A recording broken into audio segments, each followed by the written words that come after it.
Hola, gringas y gringos. Welcome to Gringos or Us. That us? That's us. Oh, okay. All right. We're noticing a little bit of drag. You may see a little bit of drag occasionally. And we haven't quite figured out what it was, but No, I shut down all the processes that we don't need. So, hey, Carol, made it on time. Welcome for joining. Thank you for joining, and welcome. And we're gonna probably just kind of hang just for about 5 minutes before we really get into the main topic of the evening. give everybody a chance Yeah, to. I know. We've been bouncing it around like drag queens. Yeah, we're dragging just like drag queens, honey. Like, around the world, 2 snaps up. It's no. He's like, no. That's funny, Andy. Oh, Benito. Hola, Benito. And Elsa.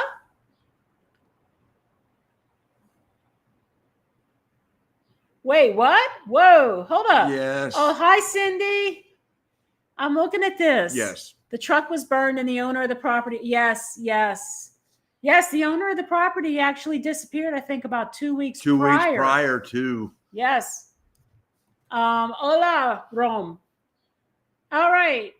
And we're just kind of hanging just for a couple of minutes so everybody can get here and we can get the discussion underway. And that whole thing, Cindy, is sort of what prompted what we're going to talk. I mean, not that we're going to talk about that because that really doesn't affect us. I mean, it does, but it doesn't. Because there's factors involved that would have been factors that would have been red flags for us, basically, what we're saying. Well, yeah, number one, when let's go pinch a tent and sleep on the beach. I don't want to laugh about this because it's not a funny situation. But no, I get that, but no.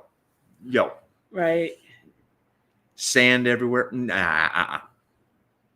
Yeah, the little critters crawling into your tent at night. Probably not snakes though. He doesn't like snakes, Mr. No Shoulders. He doesn't like them. I think he'd be okay with the snakes. It'd be more like crabs and sand fleas. Yeah, and the sand itself. Just I mean. Oh my. Going over and trying to, How adventurous though. Think of the days when you could do that. When people did do that. I still didn't do that. You could put a bonfire on the beach and have a nice little party with your friends right there on the beach, and then pitch a tent right on the beach. Yeah. Stuff happens. Things change. Oh, do they ever? That's why we're down here. Okay. Yeah. Well, we're about 3 minutes in. Do we want to give it a roll? We can. We're basically, on the last live, we got called out by a couple people about pretending or assuming to be experts in the topic at hand. Now, you guys know we never admit to ever being experts, especially when we are actually learning as we go on a lot of things.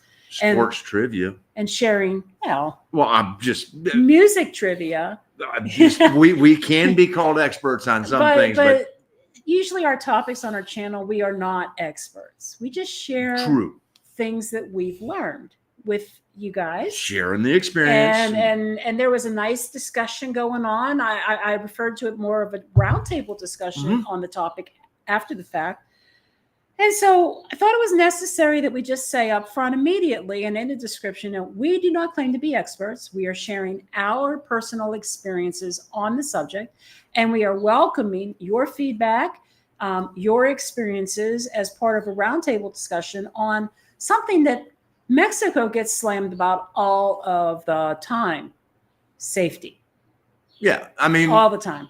I describe it as, we're sort of the bus drivers, and you guys are all coming along for the ride with us. And, if we choose to want to sing 99 bottles of beer on the wall as we're riding down the road, whatever, but whatever the topic becomes, it is what it is. It is. You know, So- we know that probably by the end of this video, we're not even going to be on the topic anymore. We'll be on something else. What topic? It happens. Huh? It's serpentine. You know. I would try and do some Philip Bailey, but no, that just doesn't. No. Oh, hey, this is a nice comment. Hey, Ron. So I remember as a kid in the 1980s, me and my family camped on the beaches of Ensenada. It was so much fun. I think today would be a little different. Yeah, it's not the same as it was in the 80s. Yeah. And I also think that had they been in Ensenada, that may have been a little safer than where they were, because they were south and out in nowhere land. And exactly. You know. And you got a nice compliment. I think this is a compliment, Chris, on Mark's shirt. It's a Panama Jack. You know. It's old Panama Jack. It is at that. God, this thing's probably about as old as my daughter. And yeah, Karen, thank you for the comment. This is true. People are ridiculous with their comments on YouTube. YouTube is like any other social media platform. There are people who think that they have the right to just basically be rude and spout whatever's on their mind with no consequences. And in order to do this, what we're doing, we've had to learn to just have a tougher skin. And I'm not going to say that these things don't make us angry. Sometimes they do. You know, sometimes you just sort of read something and you leave it for a while and you let it simmer and you think of a good response to it. But you know what? It's engagement. It's engagement. They can say bad things, good things. It doesn't matter. People can get keyboard courage because they're able to sit behind it. People don't know who they are. They can say whatever they want. Right. You know, and I remember telling our daughters, you know, when what was it? FaceTime, or what was the first? I don't even remember. Something Me first came out, and you know, all these teenage girls were picking on each other on there. And was it MySpace? MySpace. Yeah. And you know, and we kept telling them, do not say anything on there that you would not say if they were in front of you. Yeah. Yeah. Because if you're willing to say it on there, then you should be willing to say it face to face. Right.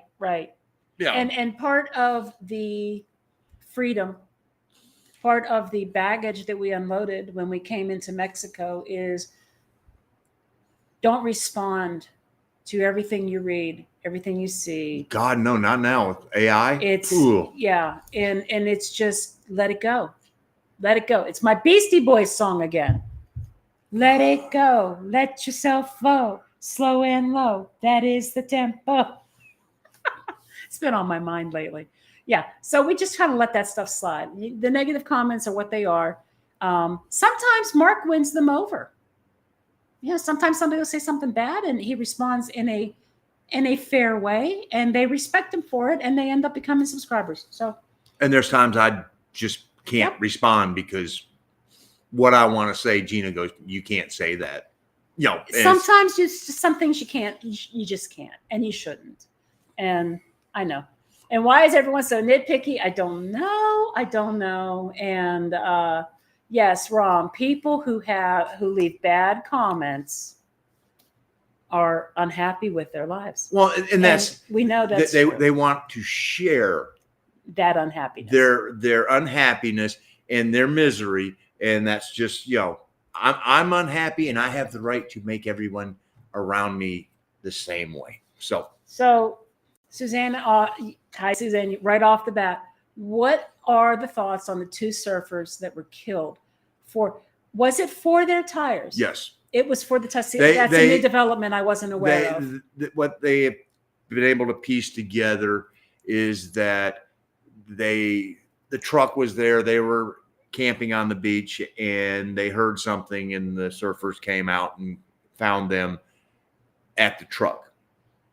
And instead of, you know, take the tires, I want to go home. Which is exactly what I'd have been going. You know what? It's going to be a pain in the ass to find. Hey, Do you want to die, or do you want to have somebody take your tires? So, and since this is the tires is a new development. I knew about the truck being burned, but the tires is a new development for me. So my next question, if you know the answer, is how do they know that that's what happened? Is they wanted the tires, and do they know what happened next? Because the tires weren't there on the. So the tires were gone. Yeah. So then what? They challenged the tire thieves. Yes, they challenged them. Yeah, they came up. That's the first thing they did wrong. Yeah. Well, actually, second. That's the second thing they did wrong. No, it's the last thing they did wrong. True. I mean, but yeah, no, you don't challenge somebody on a beach in Mexico, an isolated beach in Mexico. You don't challenge them. I'd have walked around the corner of a dune, and if they'd have been over at the Sorrento, I'd have been going, let me back my ass up and let them do what they want to do. Because I can deal with, if I'm here in the morning, I can deal with whatever happened. See, not being a surfer, almost wish Sean was here to pipe in right now, Sean in Paradise. Not being a surfer, I don't know if the area that they were surfing was like a bucket list thing for them. And they're very hardcore and passionate about their sport, and it's understandable to have that passion. But sometimes you have to look at the bigger picture. And here you are in an area. It's not recommended that you, as foreigners especially, be camping out in an isolated beach so that you could get some tasty waves. I think they were camping out because they were waiting for to get into their Airbnb. Their Airbnb was not available. It wasn't available yet. Like a day or 2 days later. And so they went down and were doing this, and then they were going to go to the Airbnb. But their Airbnb was on the beach or close to the beach. Wherever it was. It doesn't make any difference. But they could have camped out on the beach close to the Airbnb. I mean, I have questions. But what I do understand is we're talking about 3 grown men.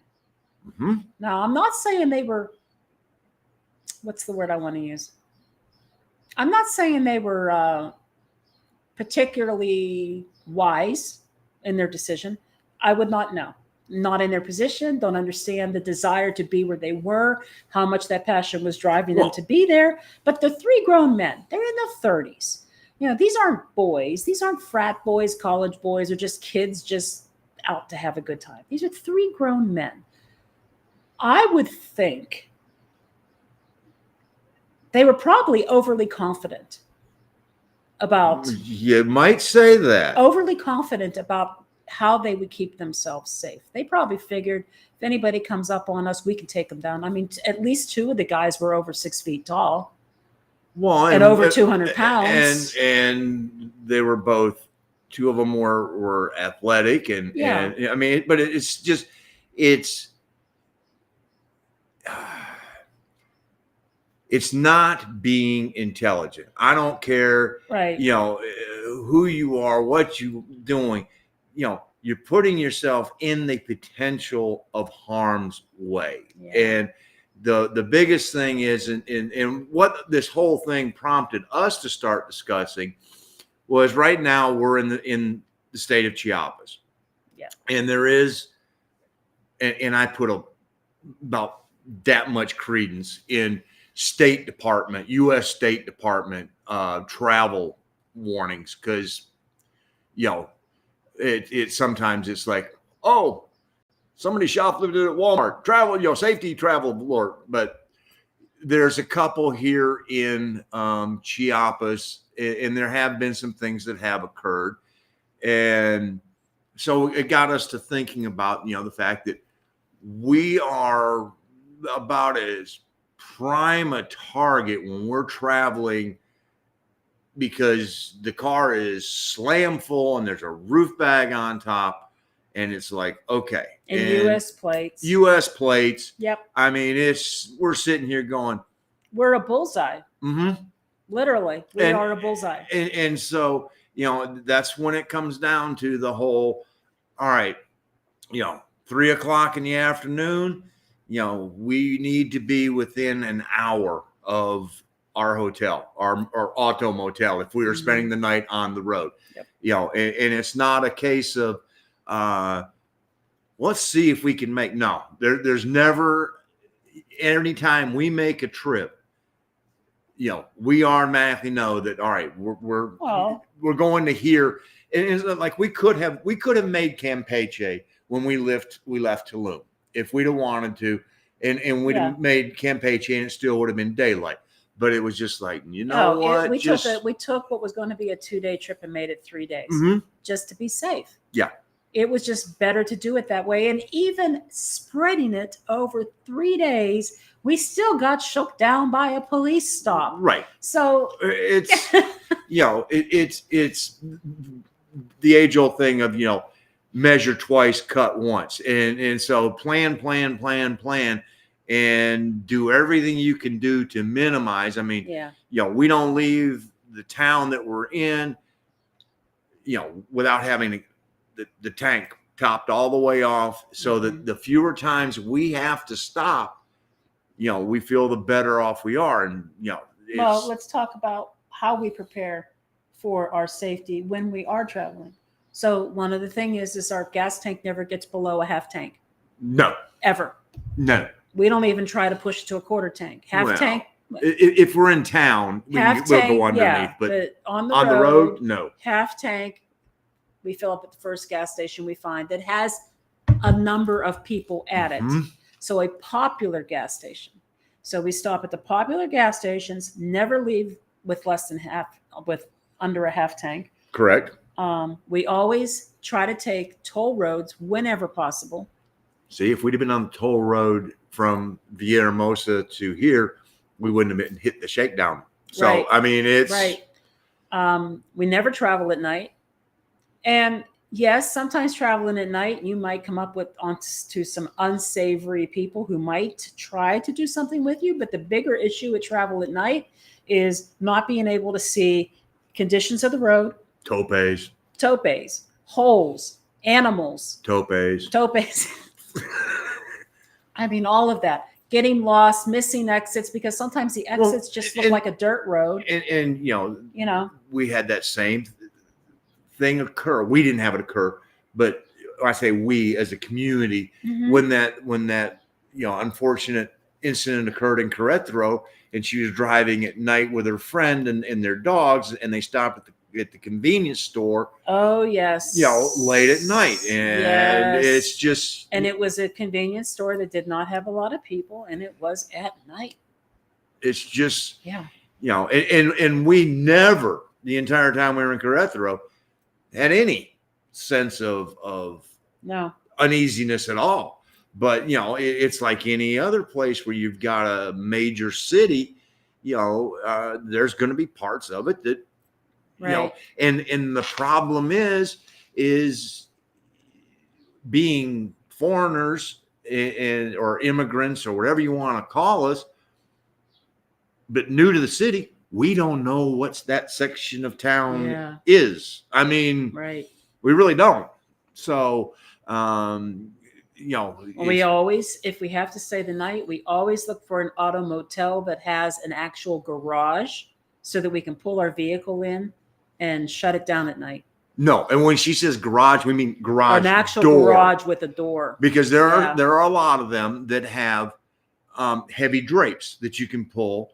And if all you try and do is spend some time with a special someone, not be seen, that drape does wonders. If you're traveling with everything that you own, that drape doesn't give me a whole lot of comfort. So, you know, and most of the auto motels, you are either above the garage or you are right beside your garage, and you will hear that garage door go up. And there have been times in the middle of the night that I've heard a garage door going up, and it's been close enough that I've been like, is that ours? My spidey senses are tingling. You know, and looked out and then gone, oh no, it's somebody leaving 3 doors down and the line's still waiting for people to get in. But that's, you know, we want one that has a physical garage door that allows us to do that. Neither one of us will really walk alone at night unless we've been someplace for a while to get a feel of the place. And so far, every place we've been has been pretty good. I don't think we've really been somewhere yet where it didn't feel safe walking at night. No, I can't think of any place. But we've been in neighborhoods that people recommended. So if a neighborhood looks shady, we're obviously not going to be there. We're not going to go out and get drunk at night and then wander back to our place. That's like the worst thing that you can do, because if somebody is targeting you, they could. Why not just make it easy on them?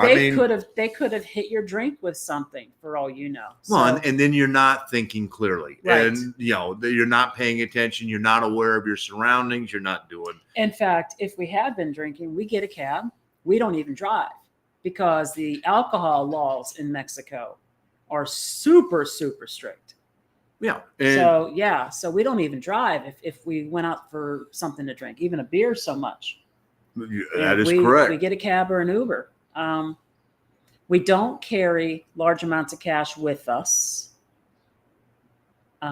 We will do better to hide the amount of cash we have in our wallet. I wouldn't say we always have adhered to that, because there have been times, not an overly abundant, but there's been times we've been driving around with. If we just hit an ATM or something. I know, but right? I'm saying, there've been some times we've had 15,000, 20,000 pesos. And I didn't even bring my jewelry with me. Frankly, I didn't have a lot of expensive jewelry. And if I had costume jewelry that looked expensive, I didn't even bring it. My anticipation was I was never going to need it here. I'm not going to dress up that fancy. If I need something fancy to wear to a party or something, I'll go buy something at the Chedraui and wear it for that event. But we don't flash jewelry. We really don't flash anything valuable. No, I would say we're very careful when we go to the ATM. If I'm with him, I'm actually looking around. I'm watching around to see who's nearby and who might be watching.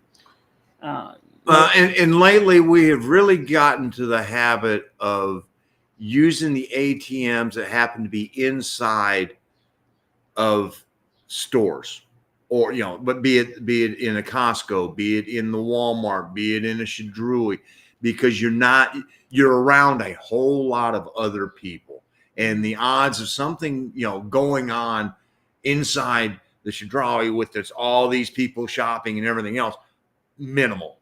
Right. Versus a standalone ATM, that you sort of go, which could have a skimmer on it in addition. Yeah. So, and of course the gas stations here, they don't have that skimmer issue as much as they may have in the United States, because the gas stations here are operated by gas attendants. You don't pump your own gas unless you're at the Costco. Correct. Then you do. And that was an experience. You could tell that Mexicans aren't generally used to pumping their own gas when you watch the Costco. It suddenly, in sitting there, it was like, was it really worth the 2 pesos per liter that we saved? Yeah, well, because the time savings was. And then there was another thing. I don't know. It slipped my mind. I'm going to catch up with comments. Okay. But that was just some of the things that we think of. And I know that whenever we get to our next location, we literally have to skirt an area that is no, and that brings us back to the whole part of the Chiapas things. Yeah. There's 2 areas that we're going to have to deal with. One of them we have to drive right through a town that is listed, and there's just no way around it. But we will be on a toll road, and it's not going to be a long time on there, and so it's sort of going to be right through there. And it'll be in the morning when we're going through there. Yeah. And the other one, it is that the highway is actually the border of the border. There's what they're calling a hot spot, and they're using the highway as to delineate this side's okay, that side's not. So we're figuring if we're driving along at 55, 60, 65, 70 miles an hour. And Landon, hello, hola.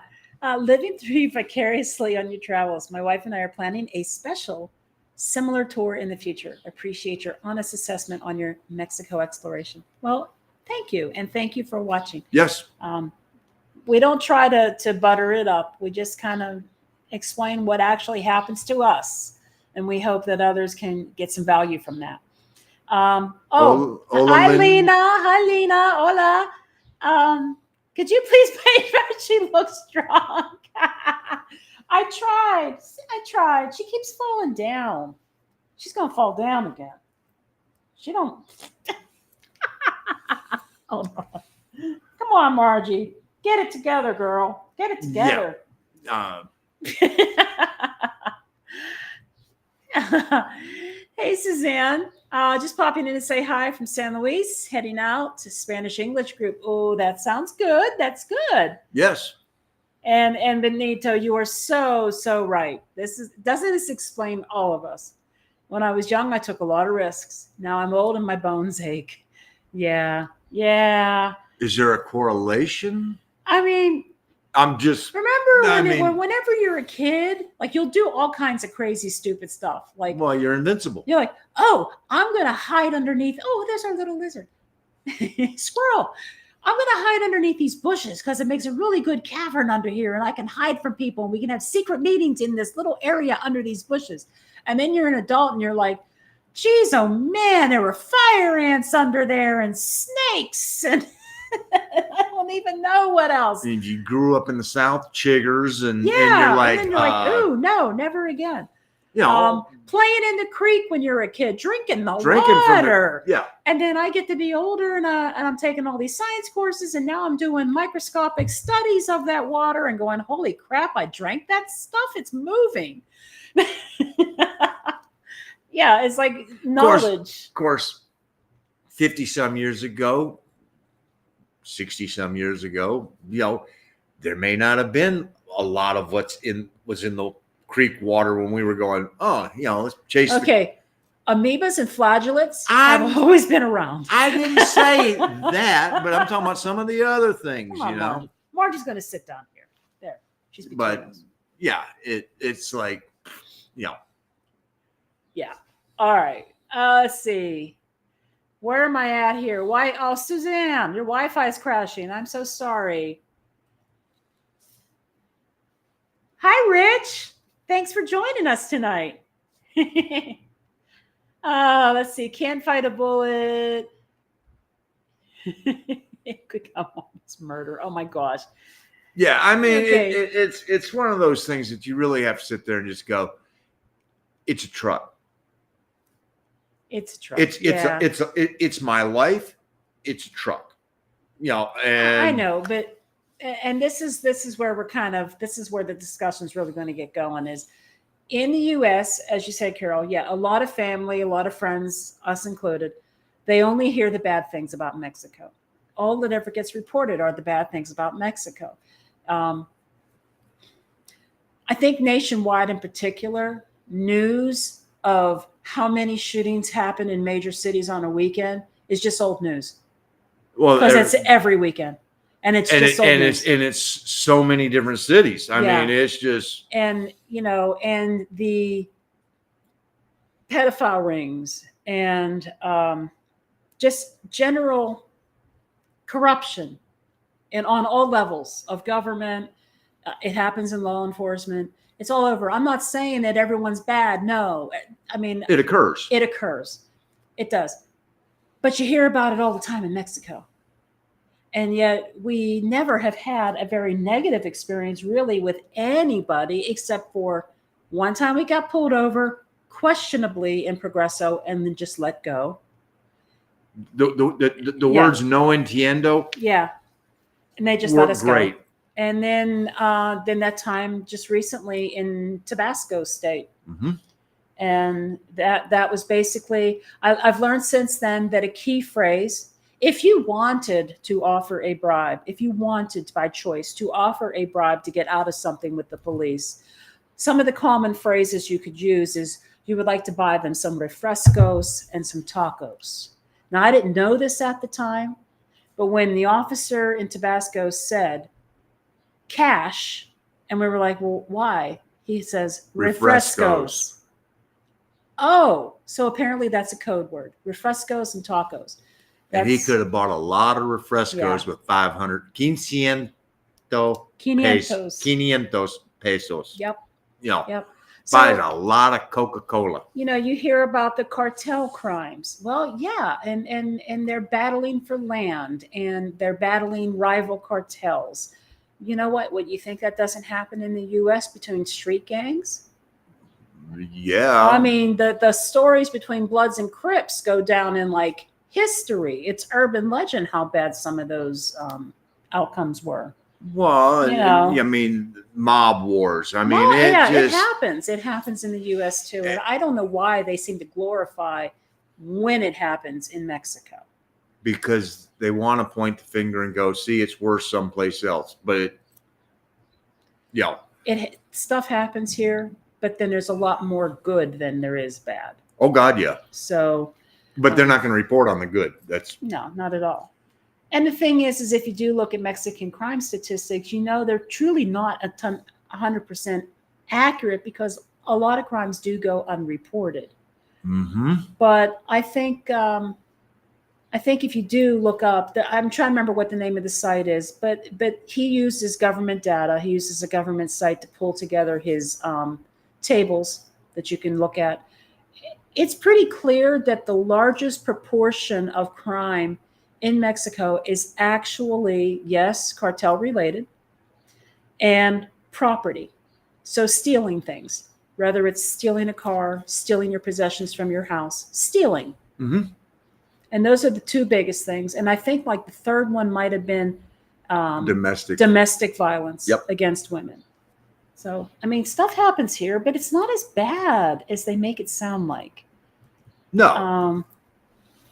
We go. Tenant Mexico safety in some ways is the inverse of the USA. In the USA, you are in danger in many cities, but quite safe in rural areas. And then, yes, so in Mexican cities, you tend to be safe, except for maybe certain neighborhoods. And then in the rural areas, it's kind of like, well, you don't know. It's like shoot from the hip because you don't know what that area is going to be like. You don't know who runs that area, what to expect. Are you going to be allowed safe passage? Is it just going to be totally non-eventful? You just don't know. No, and we try to keep from knowing. That's Exactly. I mean, that's sort of our whole goal is just See, exactly. go keep. Reasonably safe in cities, danger in rural areas. Yeah. And again, it's if you try and keep to the toll roads as a whole, that's going to be your safest. If you're driving, that's going to be the safest way of driving. And we really haven't had any issues, but I know there have been incidents on 57D between Monterrey and San Luis Potosi, and that's not the only one. There's others, the Highway of Death coming down the Gulf, out of Texas. There's all sorts of ones that are just not good. So, yeah, it's the one thing that makes us sometimes go. We get a little on edge when it's time to do a full day's drive because it's like, okay, we try to make sure we're going in a very populous route. Yeah, and we're trying to do it, at the right time of the day and everything else. But I would be lying if I didn't say that it gets a little apprehensive when we've got, by the time we got done in the Yucatan, I wasn't apprehensive at all because we'd driven that thing so many times. It was like, okay. But when we're driving someplace new, and we're driving deep into an area we're not familiar with at all. That drive from El Tejar to Villahermosa when the Carretero was closed or potentially closed that day, and we had to take a detour, and we were on a goat path that they called a road. That the taxi was doing this. The taxi literally was going from the gutter on the right, left, and then to the gutter on the right, just back and forth trying to dodge the potholes. And we were like in his wheels, just following exactly. Yeah.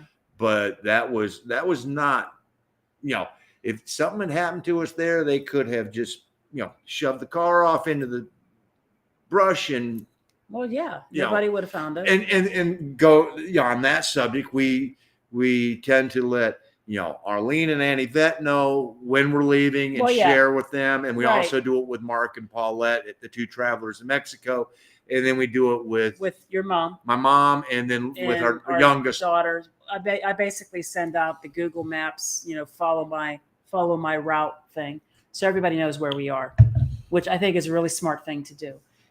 Carol, don't let don't let the news deter you from giving it a shot. If you want to just feel like you got a soft landing in a safe place, you can obviously pick out a well-known expat location.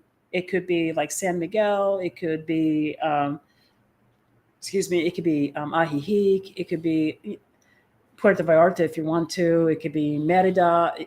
Just so you could get your feet wet. Yeah. And see how you feel. And then once you feel, if you feel good about it, then if you want to venture into other areas that might not be as English speaking populated, I should say. Correct. Then you just go out a little, baby steps, little places, like little rings on a pond.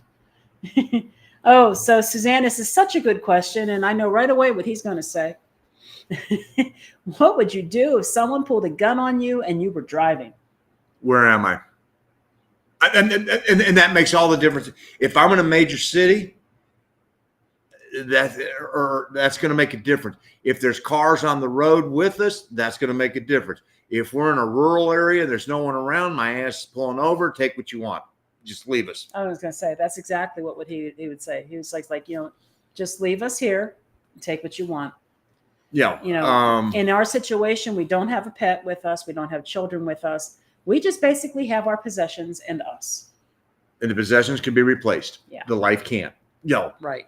But I mean, if it were to occur and we were, on 45D in Querétaro, and there's cars all around, then there may be a little evasive and maybe slam the brakes on, let him go by, whatever. But, I mean, I could potentially, if we were in a well-populated area like a city, I could potentially go live. I mean, on my phone, yeah, go live. So and that capture as much information as I can. So if something did happen to us, it's out there on the internet. Good luck getting it back. Just saying. but yeah, if it was just me and if it's just two of us and somebody else, nope, pull over. Yeah. That's. I think for the most part though, that he's right. It's like if the gun comes out, whatever we have in that car is not worth dying over at all. So, and drove. So you drove there in your 20s and you thought you were so cool. Yeah, we do a lot of things like that, don't we? Remember driving for 20 straight hours in my 20s too, and going, stopping for gas, and that was it. And look ahead and avoid any situation where someone is trying to stop traffic. Rule number 1: never stop at all. Absolutely. You know what? And we probably would have done a U-turn and headed the other direction if we could in Tabasco. But see, the police set up this stop point, this checkpoint under a shade tree on a corner, a blind corner from both directions. And it was the cops. It was the police, and they were pulling everybody over. It looked just like they were doing an inspection. Yep. So, I mean, in that particular one, they got us because we were trusting of the police. And because every encounter we've had with all the police have been great. So why wouldn't we? And we were all packed up because we weren't going anywhere local. We were in between moves. Yep. So we were kind of stuck. Let's see. I was talking with someone who left Merida, lived there 16 years. One night, 3 people climbed their walls and beat the guy with tire irons. Cops were bad, had to hire security to protect them from cops. Wow.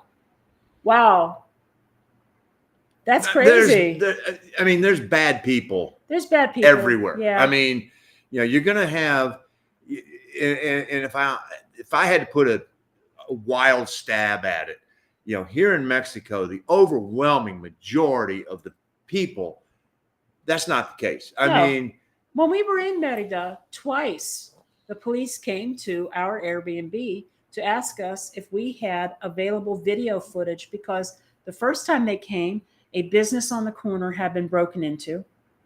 And the second time they came, Was a push-in, basically assault in down the yeah, road on the other on 66, and yeah, somebody had forced their way in, and and so we know that the police were out doing investigations, and they were basically canvassing the neighborhood, looking for whatever evidence they could find. And they knew that our Airbnb had a camera on the garage, and they were hoping that there was some recorded footage. So we put them in connection with the hosts. So we do know, at least in Merida at that time, that the police were out there at least trying to solve crimes in the neighborhood. well, at least And these were. I These- mean, that these again, guys were, yeah. I think it depends on who you get. gee, right? that's probably true world over. Yeah, Try to live in a gated community whenever possible. I think that's true. And let's see, we've been in gated communities 1, 2, two, 3, 4. Playa Car was gated. The whole damn place yeah, was gated. Playa Car was gated. And mean, Zakia was one. San Miguel San de Allende, Miguel was another. Tulum. It was gated. If we'd have parked where they wanted us to park, it was gated. It's I mean, true. Yeah, they were gated. The only problem I have sometimes with the gated communities is they tend to be away from Centro, and I like to be closer to town if at all possible. And if it was a neighborhood like Calesa, like where Romy lives, in some ways that is kind of gated. What is that? 4 houses inside that wall? God, more than 4. Was it? Yeah, there's at least 10 or 12 parking spots. That whole. So in theory, that's kind of a gated. Yeah, I mean, within a small barrio. Yeah. Yeah, I mean, and we basically look at it, as long as we've had a secure place to put the car, and that, but it's nice to have. It's nice to have another set of eyes. It's nice to have a gatehouse with a guard. Yeah, that's screening people in and out. I mean, El Tejar, we were in the middle of nowhere. Yeah, we were. Nowhere. We were in the middle of nowhere. And I'm not going to lie. If I were to tell you that I had no reservations about staying in El Tejar, I would be lying. Because one of the things that I was concerned about, I did the Google Maps drive. I knew that we were going to be on a very, very, very narrow road. And by the time all was said and done, that road was then going to be a dirt road. And at the end of that dirt road was where we were going to stay. And it was a compound with a wall all the way around it. And my thoughts were, we're out in the middle of nowhere. We're a couple of foreigners with a car loaded full of stuff. Who's to say that somebody in that neighborhood along that route doesn't see us going through, and they know we're not going to fit in this community? This is a very traditional small town Mexican community. We don't fit. No, we stood out. We were definitely noticeable. Yeah. So who's to say that somebody wouldn't notice us going through, and then we suddenly one day have somebody, I don't know, scaling the wall of this compound, and who knows? It has to be Spider-Man, right? To get over that wall. That was our fears were unfounded. But I'm going to lie if I say I didn't think about that. It was in the back of my mind. Well, as it turns out, it was a wonderful place to stay. The people who actually watched the place for us were there some of the time in a little casita. And we kind of became family with them. So it worked out. I can't remember one time we couldn't get in. Yeah. And I actually had to go down and. Sorry, guys. Noisy. Walk around the edge of the river and go around the wall that way, So. Yeah. It wasn't. I mean, security. It could be gotten by a 60-some-year-old man. Somebody could have come down the river on a boat and come onto the property if they were really wanting to get to us. I never felt uncomfortable there. No, it was fine. And that's true. I mean, the uncomfort level I think that we normally encounter is when we first get someplace we don't know it, and there's that. All right, we got to get a lay of the land, and that's the part that makes us. apprehensive at the beginning. And once right here, if you were to look at this from an outsider's, original, just take a quick glance, you go, well, I don't know about this neighborhood. We've walked around and it's been great. It's fine. It's fine. This is good. I want to bring this up because this is something I've thought about as well. So thank you. Thank you for bringing this up. So watch criminal maids and security. So the question I have is, how would we know? I don't know how we would know if a maid was criminal, if security was criminal. I mean, it's hard to keep an eye on someone, and you don't want to insult them by making them feel like you don't trust them. A couple times when we had our places cleaned, I did kind of watch a little, but a lot of the time I feel uncomfortable being present and somebody is cleaning my house for me. It makes me feel like I have some kind of privilege it makes me uncomfortable. I don't mind somebody doing my housekeeping, but I hate to be present and be made to feel like you're waiting on me, because it's not how I feel inside. I feel like I should be doing this work. This is something I should be doing. I'm either too lazy or think I'm too good for it, is how it makes me feel.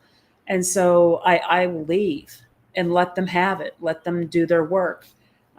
That's what we did in Tulum. And but I think we got spoiled with Haney in Merida. Oh, yeah. I mean, Haney was great. I mean, when she came in and cleaned, she cleaned. I mean, this woman cleaned that place from top to bottom, was there for 4 hours and became a friend. I mean, that was, I just don't know how we could tell if someone was criminal. And being that we move around and we only occasionally get intermittent services from people, it's not like we have built up a rapport or a history. Generally, the person will be referred to us by our Airbnb host. So we would certainly hope that our host is honest and they have vetted the person that they recommend to us. We hope. Yeah. But there's no way for us to verify that. Later in life, if and when we actually get a permanent place, that will be something that we'll have to go through, references and things like that. But right now, we sort of take the word of our host that, this is going to be a good person and they can come in and do this. And then when we finally do settle down, we'll have to get suggestions from friends and things like that. And heavy. Oh yeah. So I see now you were saying they block doors and windows. Yeah. So that would be a good thing, is if the cleaning person has been there, if security has been there, check your doors and windows and make sure that there isn't anything blocking, lock mechanisms and stuff. That makes perfect sense. So that could be something we definitely would watch out for.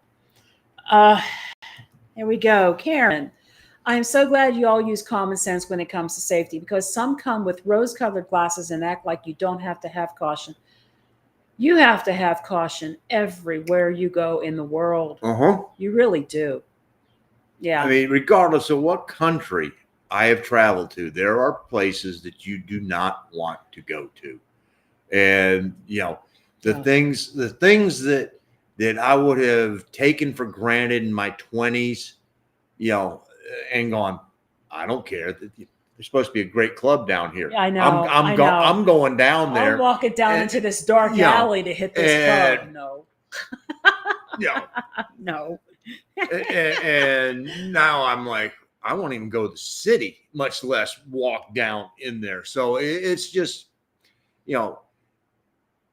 you start, I guess maybe the less life that we have in front of us, the more we value it, maybe. Well, you're not invincible anymore. I guess that's the whole thing. No, when you start to see the end of the road through the windshield, Yeah. I guess you just sort of value things a little more. And you have more wisdom and more knowledge, and you know what can go wrong. When you're a kid, everything's magic. It's magic. Mom and dad are super mom and super dad, and everything, and I'm sitting here laughing because I had a broken arm, and I'm thinking to myself, when I was a kid, A broken arm would heal in 4 to 6 weeks and be done. But as you get older, things don't heal quite as quickly. Well, you might want to give them an update that they do. It's not, it's not in a cast. It's not in a cast anymore.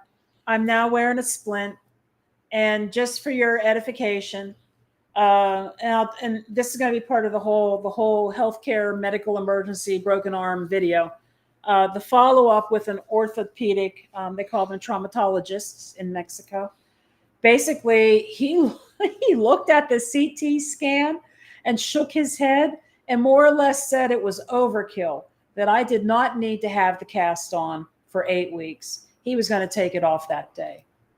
Little did he know how much overkill he was about to jump into. This poor man busted a sweat cutting layer upon layer upon layer of this cast. It didn't just come off. 2 more layers. 5 layers. 5 layers of cast. 5 layers of cast. I mean, he kept working, and he'd have to take a break.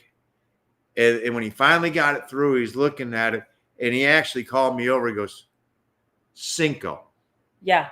I mean, Cinco Nivelles. So, and it's like, after I went, "Por qué?" And he just looked at me and went, no say. Yo no say. No. Now, so after he got the cast off, he wrapped it up for me long enough to go literally right next door to get an x-ray. Guys, I kid you not. I walked in with the order for the x-ray, paid 550 pesos, and the x-ray was done and the film in my hand in 5 minutes. And the film was for us because by the time we got up there and got back into the doctor's office, they'd already sent him the results electronically, and he was looking at them, on his computer screen and going, okay. And then it was, all right, let's try and do this with the language barrier. And he had a smattering of English, and we have a smattering of Spanish, and I use Google Translate. we had the phone, and so and he wrote the script out and everything else. Yeah, he wrote out aftercare instructions in English. Put them out in Spanish, and then had it translated over and printed it out so that we knew this pill you take once every 24 hours. This one you take twice a day, every 12 hours apart. Right. Apply this. And so we went to the pharmacy, got the medication that he suggested we get. And then we had to go to a medical supply store for this. Because unlike in the United States, where they have these supplies in all their offices and they just add to the bill and give you one, you have to go buy this on your own. So guys, this is the best part. Orthopedic appointment. Okay, just to give you a breakdown. For him to do the examination and then remove the cast and everything else, he charged us 1,200 pesos. The base was 800. It was going to be at 800 just for a follow-up visit, and then we paid 400 for him to remove the cast, and we got a bargain because he worked his butt off on this cast. The x-ray was 550 pesos. 520. 520? Yeah. Okay, 520. The pharmacy was 1063. Dang, he's so good with the numbers. And then this was like 269. Very good. So basically, altogether, the entire day worth of visits, the supplies and medication, the x-rays and everything came to about $182. Think about that for a minute. Ortho, radiology, drugs, and a medical supply, less than $185. Yeah. Crazy, right? So this is on for 4 more weeks. Basically, 2 weeks. Basically 2 weeks and 2 weeks of rest. But I got to tell you, it's been rough. My range of motion is very limited, even in my hand right now. So, but I'm starting to type a little bit again. So let's get off of this and back on to safety. I didn't mean to go into that. We're segueing. We're about going with the safety. Yeah. Gosh, now I'm lost track on comments. I'm so sorry, guys. Let's get back Margie. on. Let's get back on. I know Margie's gone. She's down the crack again. I can go up. I know. Right there. Margie's down. That was the next one. So when you move, cities, do you share your location with someone? Yes, we do. We typically use Google Maps. And we share it with 4 people. Yeah. And you have the ability to share your location, your live location with people. And you can do it by email. You can do it by just giving them a shareable link, things like that. So we do share it with 2 sets of friends in Mexico and 2 sets of family in the U.S. And one of the biggest keys that we thought of, and one of the reasons that we picked Annie, Vet, and Arlene, besides the fact that they're 2 of our best friends in all of Mexico, is that they're bilingual. And so, neither one would have a problem if they had to call the local police, nor would they have a problem if they had to call the U.S. Embassy. Yeah. So, it's because if my mom had to call, the Querétaro police. Oh, yeah. No. Ain't going to happen, folks. I mean, it's enough for us to let them know where we are as they're in the U.S. But if we were to drop off the map and they couldn't get a hold of us, I don't think either one of them would really know what to do. Yeah. Whereas our friends in Mexico would. So keep that in mind when you're picking who you want to share it with. Pick someone that has the ability to help in the situation. Where'd Margie go? I put her over here. Oh. So, just keep that in the back of your mind, and when you're going, boom. Hey, so Lena, you made it. You're starting in Puerto Morelos. Very nice. You'll have to let us know what Puerto Morelos is like. We really didn't go there, but it being that it's right there along the Riviera Maya, we kind of figured, we've seen it. Well, we were there for excellence. We drove through it. Yeah. But we were on a resort. No, I didn't say we were. The big closest we were was really the 7-Eleven. Gosh, Suzanne, you're so right. Younger and naive was better, wasn't it? And we got to see the cool bands. And cool bands. Food for thought. If the State Department used the same crime stats for evaluating U.S. cities, you think? Nearly every major U.S. city would be a no-go zone. That is absolutely true. And when I read comments, not just on our videos, other people's videos too, when I read comments about how dangerous Mexico is, I'm like, do you realize that other countries have the same type of safety warnings about going to the U.S.? Well, okay. Right now, you have a lot of protesting that's going on. You have shootings that are occurring in a lot of cities. And that is not only occurring in the United States. It is occurring in France. It's occurring in England. If you really want to start going down the list of countries that are not having some type of political or social unrest along with crime, it's going to be a real short list. Speaking of crime, okay. Police, yes. I think everyone here knows that, yes, there can be some bad officers that are looking for bribes. Almost everyone we've ever encountered has been a good police officer. Oh God, serving their community. We've had honorably. We've laughed with so many of them that have just been great. The one that you showed the sign on your phone to, and he bust out laughing. Yes. The one that we pulled up, and I had my cigar, and he got the window. I rolled the window down and talked to him, and he's like, I know. And he was getting a good whiff of the cigar. And I was like, yeah. So it's almost, I would say 98% has been super, super positive. And we never felt threatened in any way. And we didn't feel threatened even with the one when they took the $500. We didn't feel threatened. No, there was never a point during that entire encounter where it was like, oh shit, this has potential for not ending well. Well, if it only cost me, as my mom pointed out, she goes, so you learned a $30 lesson? Yeah. Yeah. Okay. Move on. Okay. Cheaper than college. Even whenever we were asked to get out of our car so they could search it, it's never an issue. We got out of the car, they searched it. We got back in and left.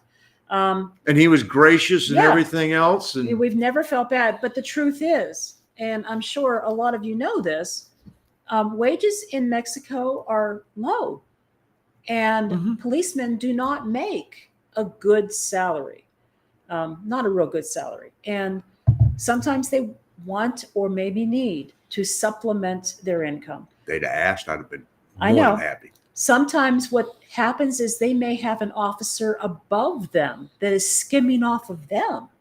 You know, There's so many there's different. a lot of different things that could be happening. Yeah.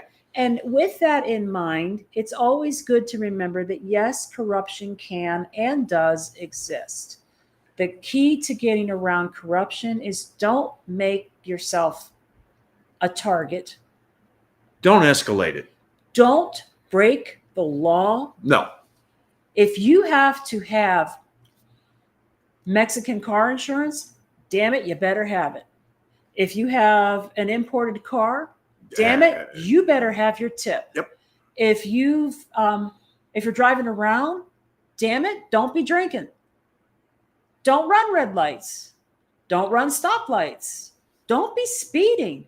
Don't break the law. When you break, hold on, but some of those we don't know what the law is, because No, when I it comes know. to a stop sign, we're in Mexico. No, I know. That's sort of a. I'm just the obvious. Well, If you don't in the U.S., the stop sign isn't obvious. if you don't break the law, you don't put yourself in the position where you may find yourself having to wheel and deal with a policeman. Well, we didn't, and we still had to wheel and deal. No, but you increase. No, the I Just agree. Try I agree. to keep the Well, try to minimize minimize the possibility for encounter. Right, That's right. yes. Don't present an opportunity where one was not previously. That's what I'm trying to say. Yes. No. That's all. No. Don't give them a reason. Exactly. Yeah. And besides that, if you do end up on the bad side of the law, the last damn place you want to be is held up in a Mexican jail. So Or just a U.S. jail, or a Guatemalan jail, or a Canadian. I don't any want to go to jail. I any mean, jail. Okay. So, Chris, when you were younger, you worried about what other people thought. And now that I'm 57, I don't care what anyone thinks. You know what? I said this last night. I basically I've always been somewhat pear-shaped, even when I was thin. And now that I'm overweight, I literally just look like Jabba the Hutt when I sit down in some of these furniture. They're so low. some of the yeah. I look like Jabba the Hutt. I just have this triangular shape, and I'm just sort of like. Ugh. So yesterday I was wearing this tie-dye doing a video for. See, there is content coming. There's content coming. We did a video, and I'm wearing this dress, and I know I look like Jabba, and I looked at him and I said, you know what? I don't give a shit. I'm 50 some years old, and it isn't going to change. So this is me. Like it or don't like it, I don't care. But when I was younger, oh yeah, it meant everything. If only I could be as fat as I thought I was in high school once again. That's how I feel about that. If only I had the hair that I had. I wore a size 12 and I thought I was fat because most of the girls in my grade were probably anywhere between a 0 and a 10 at the most. I thought I was fat. I would love to be that fat again. So no, I don't care anymore though. I don't care anymore. And he's the same size he always was. It's just the dimensions are just a little different. They've shifted. The dimensions have shifted. Yeah. You know, the 30-inch jeans that I wore in high school and weighed 185. I still weigh the 185, but I couldn't get into a pair of 30s if I could get in them. I could never get out of them. I couldn't get them buttoned. Oh, the nature lover. We're so glad you're here tonight. Oh, let's see here. More. Don't drive cars that are cartel candy. Pickup trucks, BMWs, Mercedes, etc. Yeah, we have an SUV. I don't know if they're big on that. We try to avoid cartel country if we can anyway. We do. We try very hard. You know, I tell people this, and Mark tells people this. We drew a line through Durango. When we said we were going to come here, Durango was the furthest north. Yeah, that was the high water mark. And we weren't going to go above it. But just Well, the next time we will go above Durango is at the end of the 4 years when we got to drive the Sorrento back to the States to sell. That's, yeah. Let's see here. So, Carol, I'm looking for a safe landing in San Miguel, Lake Chapala, or San Luis Potosi, like all of these. Yes, those are all good. Or Querétaro. The only thing I would say about San Luis Potosi is there's less English spoken there. Out of the three of those, you would need Spanish the most in San Luis Potosi. You would. Versus the Lake Chapala and San Miguel. You can get by with probably almost none. But as far as safety goes, they're all very safe. Oh God, yeah. Yeah. And I think of the three, now we haven't been to Lake Chapala yet, but I'm going to guess that of the three, you'll probably find San Luis Potosi to be the most easily walkable. Yeah, I would say that. It's very flat, not a lot of cobblestone, wide streets, wide sidewalks. We liked it quite a bit there. We have not been churros. Jeez. Him and those churros. They got some great churros in San Luis Potosi. We haven't been to Lake Chapala yet, so we can't speak to that. San Miguel we liked, but the closer you get to Centro, the more cobblestone and more hills you're going to encounter. But there's plenty of nice walkable areas in the San Miguel area as well, I would say. We were on a hill though. Well, yeah, but to get from Gringolandia up to Centro, you had to climb that hill too. I know. So, and it is cobblestone. And the biggest concern that we had there was forecasting 10 years out when I'm going to be in my 70s going. When one of us falls and breaks an arm.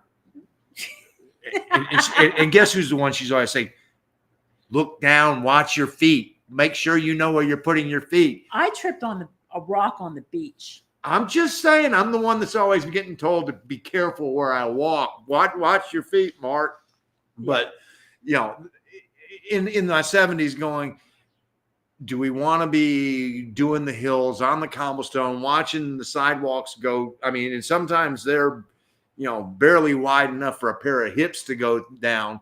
And you're just like, and then you got the little cutouts for the driveways. Yeah. And if it becomes dusk or later, it can sometimes be problematic seeing them. And so that was one of the main reasons that San Miguel got placed a little lower behind San Luis Potosi and Querétaro, was because of that walkability 10, 15 years from now. So I get it.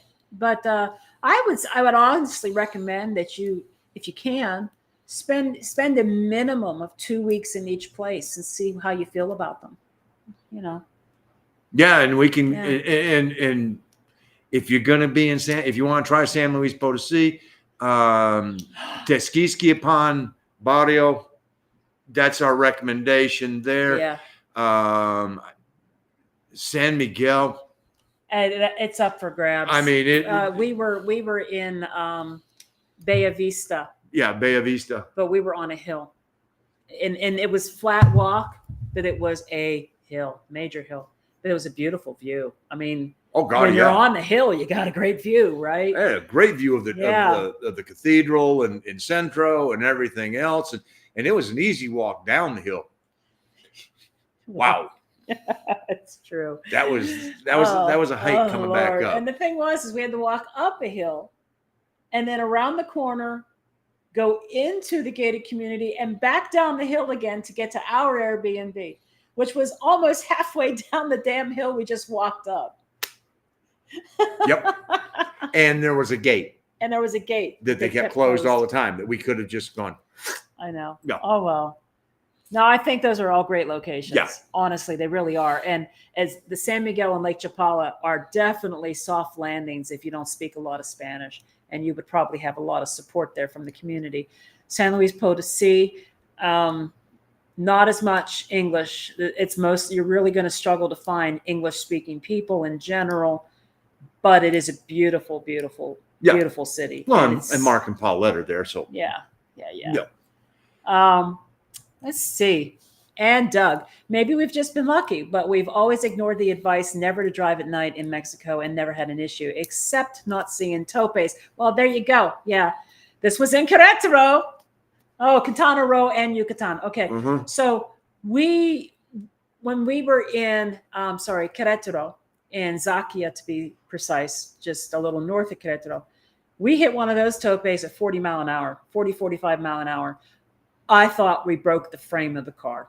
Yeah. I mean, I was terrified. I mean, we have driven at night. I mean, we in going from Playa del Carmen to Tulum, we did that at night a couple of times, and didn't feel uncomfortable making that. I will say that when I had to fly back to the States last year for my aunt's funeral, and I had to leave San Miguel de Allende at 12:30 in the morning and had to drive that 38 kilometers from San Miguel de Allende to Buena Vista, which is where you pick up the carretera. And that 38 kilometers is basically not a whole lot there. And so, get on the road. And fortunately, there was a big truck. Mm-hmm. And so I just got right behind the truck, drove the same speed as the truck. He'd slow down, I'd slow down.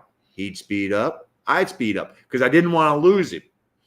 And then finally we got to a wide spot in the road, and he just pulled over, and it was like, and I got thinking about it, I went, he doesn't know if I'm planning on trying to hijack him or what. That's true. I mean, he's just going, who is this idiot that's driving behind me? And so finally he just pulled over, and I went around him.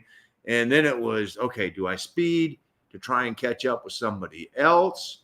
Or do I just put cruise control and drive the normal speed? And it ended up being absolutely nothing to worry about. But I can tell you, that drive normally would have been a 1 cigar drive. And I went through 2 between San Miguel and the airport. I mean, even on the toll roads, I remember between Monterrey and Aguascalientes, there were like dead cows on the side of the road. They must have got hit by a vehicle or something. I mean, it's things like that. At night, it's just harder to see those things when you come up on them. During the day, you've got a better chance of seeing obstacles like that. And the other part is you don't, depending on the road, you may not see the potholes. And every once in a while, you can hit a doozy. Yeah. I mean, you can hit some, and God help you when you get off the highway and get on the exit. You do not do like you do in the U.S. or Canada, where you go, I'm going to, if you're driving 65, you stay driving 65 and you get off on the exit, and then you start to decelerate when you're on the exit. No. You slow down, you get on the shoulder, and you slow down further, because the exits that we have hit here, wow. Yeah, some of them are almost on the verge of dirt roads. They'll get your attention. I give you guys a lot of credit for all the traveling you do. Well, thank you.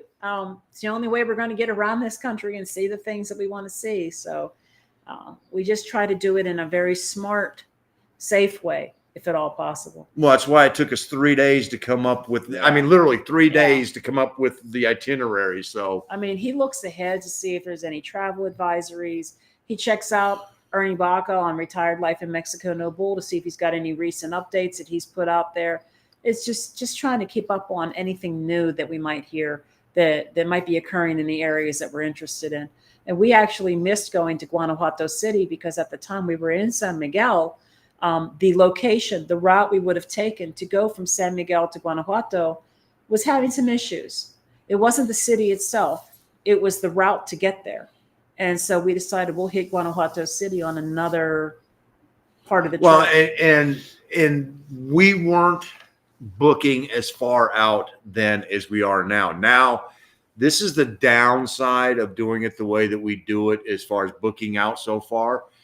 If we had been booked, we wouldn't have been able to do that. Yeah. I mean, that's just, and so, when we book that far, it's like, well, we're committed to having to go.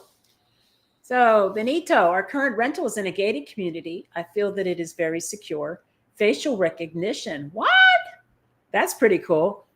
Entry and night patrols on scooters. Lots of Korean and German residents, mostly business professionals. That's good. I mean, gated communities definitely have their Yeah. positives, Oh, yeah. their benefits. And Sometimes, though, we got a night patrol here. well, we do. He's a volunteer. We did find out. He's He rides his bicycle folks, all night long. all night long. And he blows his whistle, so we always know where he's at.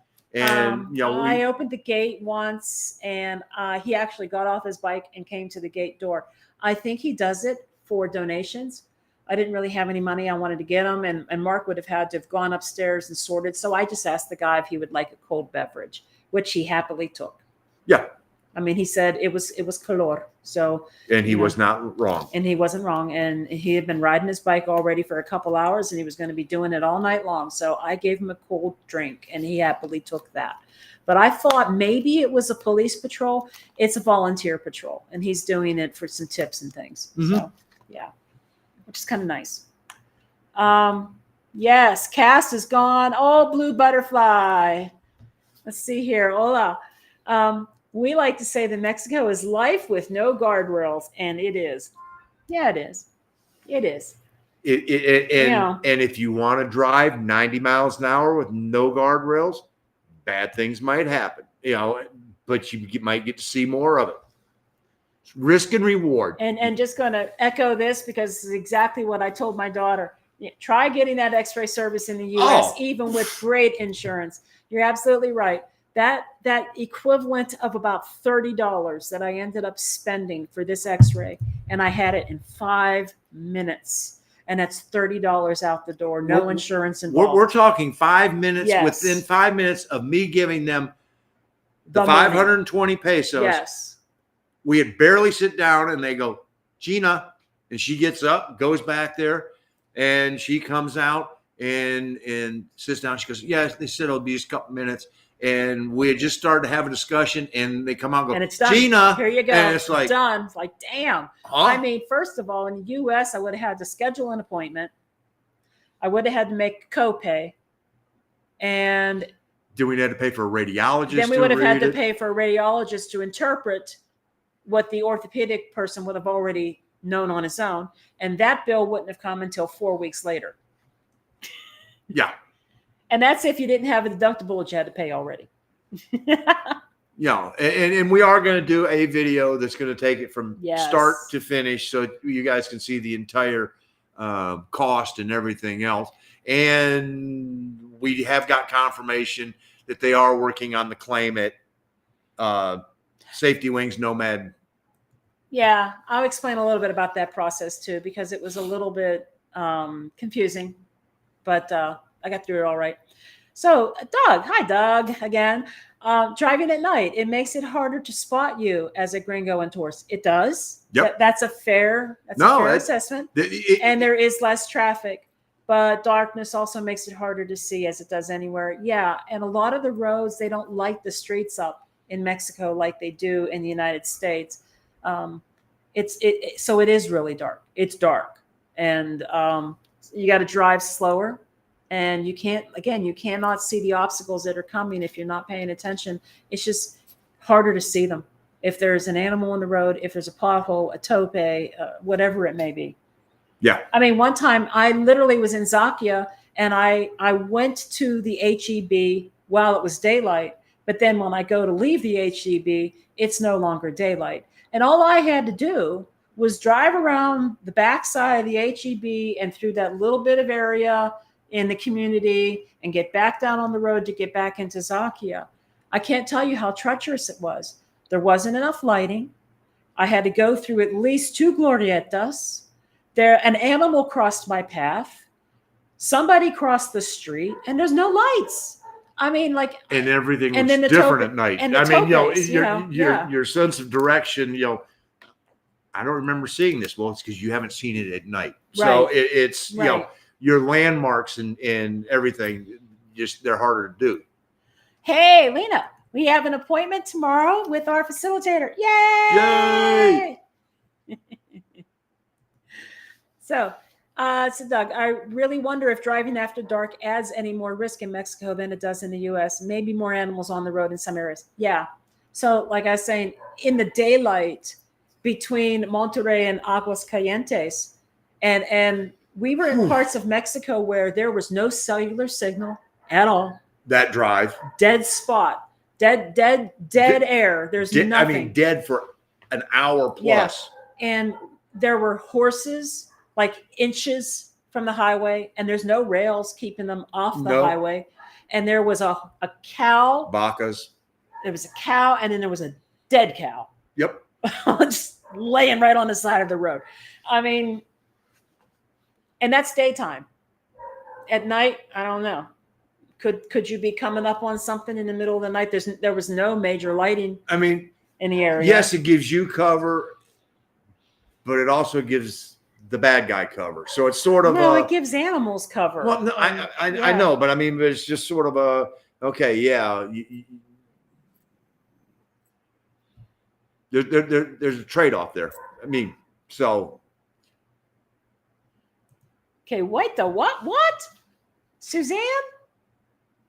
Oh God, yeah, I saw that. Had a dead worm in his brain? What? Now I wonder if I do. No, I need to look that up. Oh my goodness. If I have one, it's probably from the bottom of a tequila bottle. Anyway. By the way, locals told me the policia are not your friends, so exercise caution. I think it truly does depend where you are. We've had very good positive experiences with the police in general. Mm-hmm. I would say it was only, like I said, only Progreso and then Tabasco. And even in Progreso, they were. I mean, we don't know what that was about. We don't know what that was about. That was that we could have been over interpreting whatever. I mean, but that was what it was. And nothing ended up coming of it. But I mean, so let it go. Every time we walk by the police or anything like that, we wave at them, and they wave back, and so all we can basically say is that being friendly, being courteous, it tends to work very well. Suzanne, this is a good question, and again, we could be wrong. I believe that the federales are basically the National Guard. Yeah. So National Guard, and the police, they have state police, and then they have local police. Yeah, I think that the term federales really sort of got a bad reputation. Oh, here you go, Benito. Thanks. It's the National Guard. Yeah, and so they wanted to do away with the history of that, and let's start fresh. Okay, so this is good. I'd like to hear this. Thank you, Miguel. We may have shared this before, but we always look for women and children and how people are wearing backpacks, front or back. Good indication of how safe locals feel. Yes. And I've wondered this. I've seen people walking around in various cities with their backpacks clearly on their back and clearly accessible to somebody who might be a pickpocket. And that tells me they weren't afraid of being robbed or pickpocketed. And then I've seen YouTube videos where people are wearing their packs on their front. So they must not feel safe. And I think that is a very good indication to look and see. Or just throwing this out there, they're constantly going in and out of their backpack, they may be putting it on the front just for acts. But if there's a lot of people, if the over, if 50-50 were wearing it on their back and wearing it on the front, then I'd be going, okay, hold on. Some people are just not comfortable. Yeah. But if everybody's wearing it on their back and there's one person walking around the front, I'm probably going to go, yeah, they're probably constantly digging in there for something for their cell phone, this, that, and they're going, it's convenience. And I've also heard this too. Again, we don't know this to be true, but I have also heard sometimes people can't tell if the people. You want to share it with everybody? No, there's nothing to share. Oh, I thought you were going to click on something. No, I'm talking. Oh, okay. I have also heard that Sometimes you can't tell, or some people can't tell, if the people who are pulling them over are legitimately police, National Guard, more like National Guard, or if they are cartel. Okay, so what I have heard is that National Guard wears boots, cartel does not. So they could be wearing the same clothes all the way up. But if you look at their feet and they're wearing just ordinary shoes or tennis shoes or anything like that, if they're not like army issue type boots, they're probably cartel. If it's an assault rifle and an assault rifle, I ain't looking at the boots. I'm just saying. Yeah. It's doubtful the National Guard are going to try to steal your car.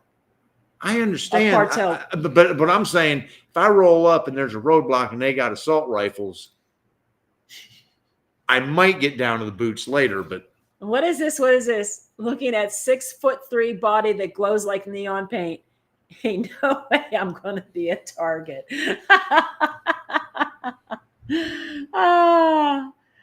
And there she goes. I'm 65 now. Trust me, you care less as you get older. Yep. This is how far behind I am on comments, guys. I know this was when I was talking about looking like Jabba the Hutt. I lost a lot of weight via intermittent fasting and did strength training before we came into central Mexico in RV. I did lose 50 pounds before we came into Mexico, but I seem to have gained 30 of it back sitting on my butt. I thought I was going to keep losing, and it just didn't happen. Although, since I've been wearing this cast, I've lost weight. Go figure. Can't feed myself as much? I don't know. We are ensconced in Oaxaca right now. Just, hey. We're going to be coming to Oaxaca. yeah, in about, I'm just saying. I know, in about 10 weeks. I know. I think it's 10 weeks, 10, 11, something like that. Hey, Carol. I've been doing Duolingo, but I want more Mexican Spanish classes. Duolingo seems more Spain. We've got something for you, honey. Let me share. Expat Spanish. Give me a minute. Check this out, okay? If you use that code, it's GRU, Gringos R Us, 10. You get 10% off. Amy runs. Amy Whitney runs Expat Spanish. She designed the program. She was an English as a second language instructor for many years, and she's basically utilized some of that to design this Spanish-speaking program that will help get you talking quickly in the most useful phrases that you truly need for day-to-day life.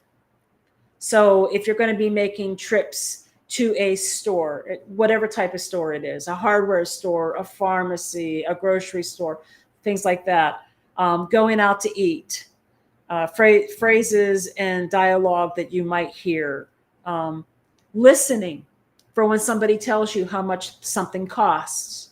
I'm just trying to think, taking trips, how to ask how much a fare is going to be for this for this trip. Well, just navigating your way through daily life. Daily.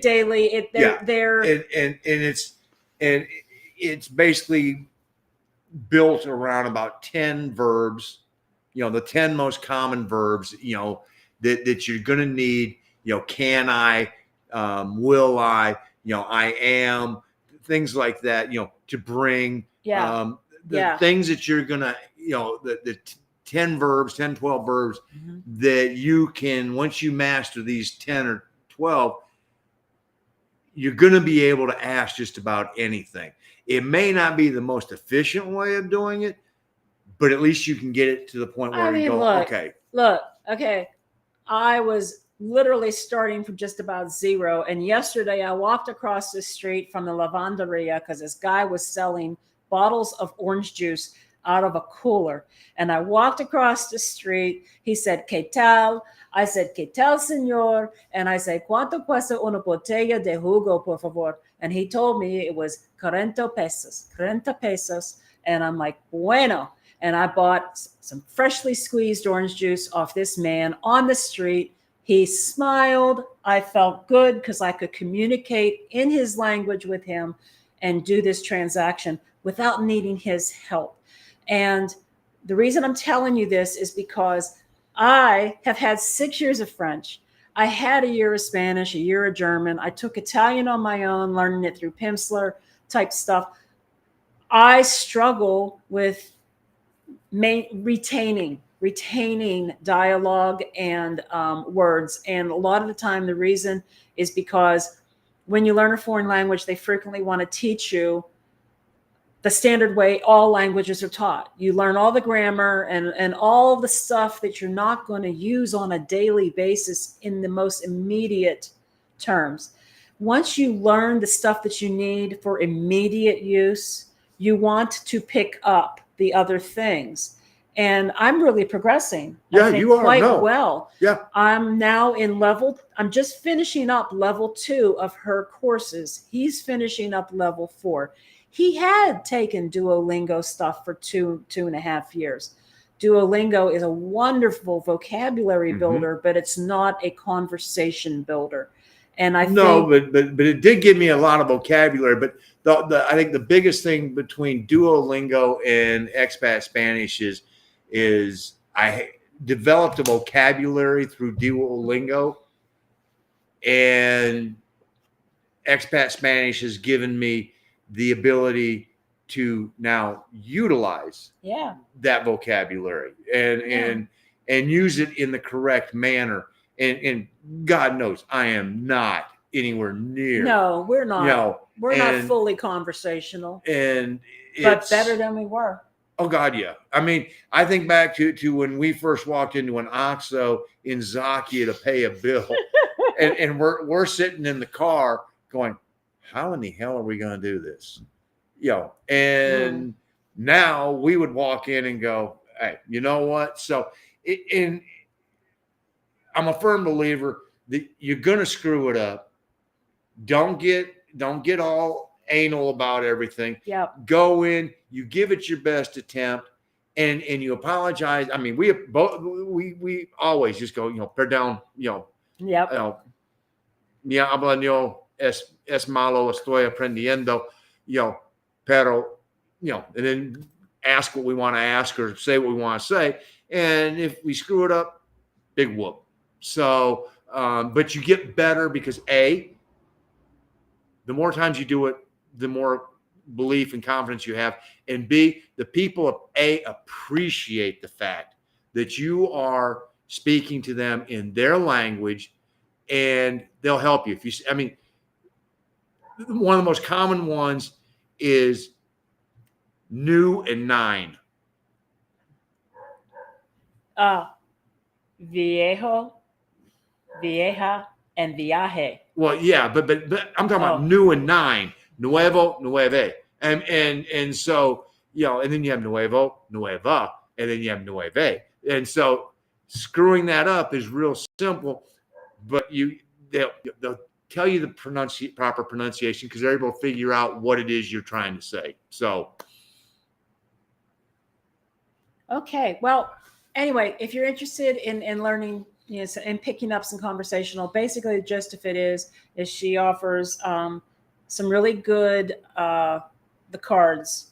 Flashcards. Their flashcard application is really good.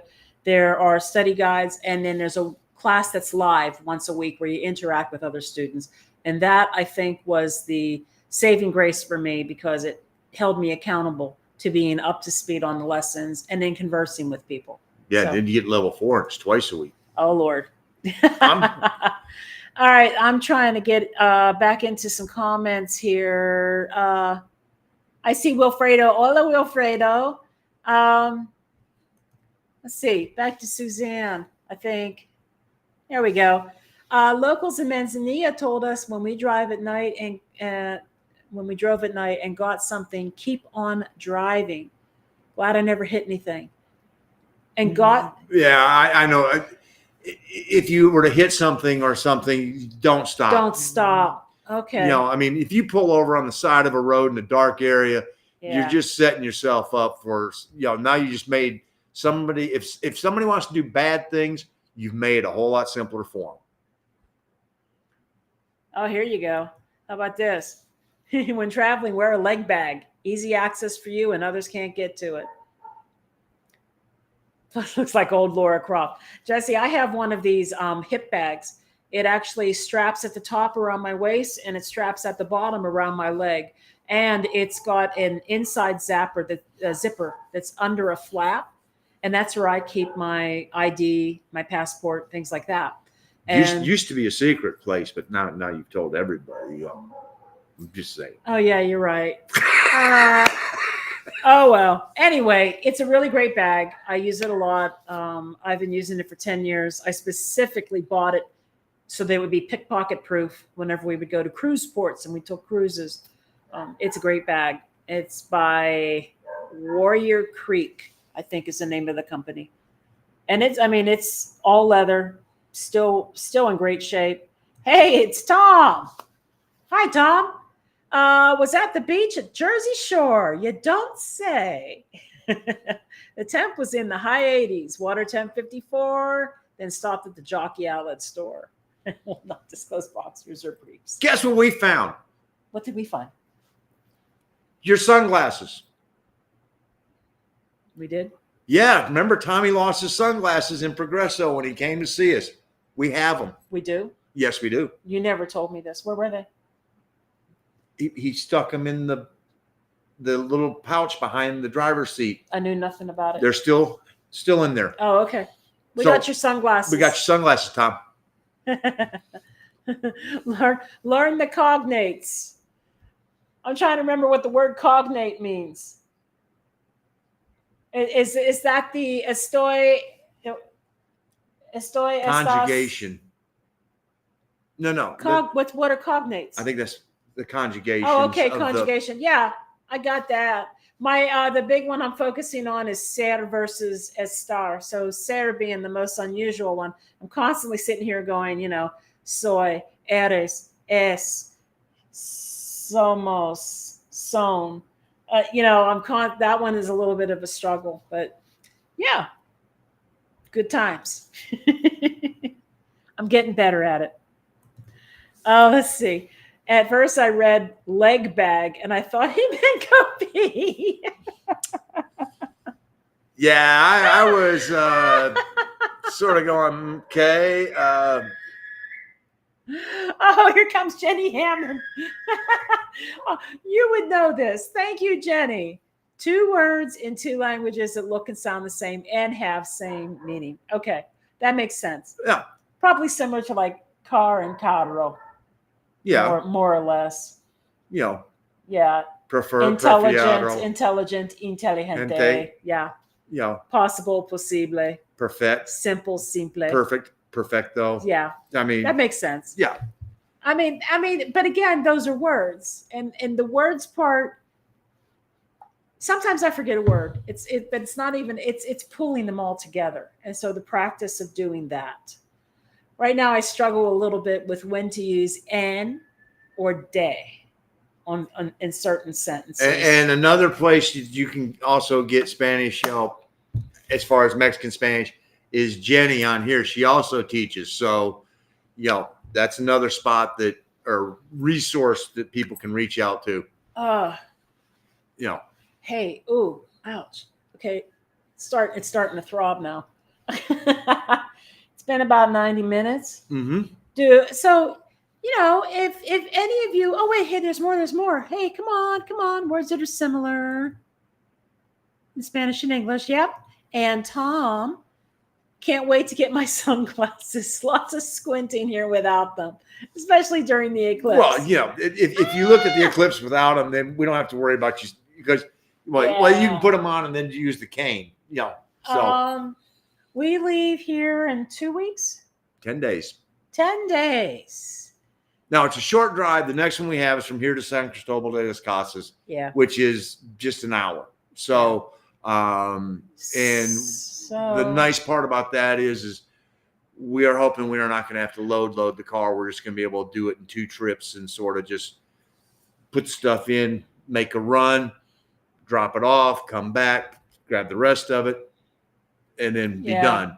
And then we're in San Cristobal for a month, and then we've got a full day's drive when we go from San Cristobal to La Crucecita. La Crucecita. In Huatuco. Huatuco. That's going to be a... I'm sure you guys have seen, I've seen those people, that woman, Huatuco. So, yeah, that's you know, up the hill, then back down the hill, then up the hill. And we did, gosh, I hope I say this right. Is it Sumidero Canyon? Canyon de Sumador. Sumidero. Anyway, we went there. We didn't do the river part yet. We just went up and did the lookouts. So we're at the Miradors. And we were all about, you know, yeah, we're gonna do the boat ride, you know, for the barco. And we're doing research and we're going, okay, you know, hey, they'll come pick us up if you're in San Cristobal de las Casas. There was like, and we're going, hold on, we're in Tuxtla. It's only 20 minutes away. Yeah. And they're like, no, we'll drive the 45 minutes to go pick you up in San Cristobal. It's like, so we said, fine, we'll wait. We'll get to San Cristobal. Then they can come pick us up. We got in the car and we took a day and went up and did the Miradors just to get nice views of the canyon. It's pretty impressive. There's 5 of them. It's pretty impressive. Yep. And then we went across town, up the hill to the Copollo. I think it was Capoya. That's the name of the town. Oh, I thought it ended in an O. No, it's A. Capoya. And there's the great big statue. It's not even a statue. No, it's a cross. It's a big giant cross with Jesus cut in it into negative space. Of course, they boast that it's the tallest statue of Jesus in the world, even higher than the one in Rio de Janeiro. But I beg to differ. It's probably the tallest cross in the world that has Jesus cut into it in a negative space. It's not really a statue of Jesus. I think we're mincing words here. Whatever somebody needs to say to be able to say that they are the biggest or whatever. But it had a nice view looking down over Tuxtla Gutierrez, which is so much bigger than I thought it was. And then we also had gone to see the church the one day, and we still have to do the Marimba Park. Well, we were going to do the Marimba Park after your doctor's appointment, but then they did so much that it was like, okay, we're not going to make it because we had like 15 minutes to get to the medical supply store to get the splint, and we still hadn't eaten it. And they were closing at 7, and they only go till like 8:15. So we're like, we'll hit Marimba Park. Well, I didn't realize that this is literally the birthplace of the marimba, so the instrument. So I think that's really cool. Yeah. And apparently they have dancing and music every night at this park. So I'm looking forward to that.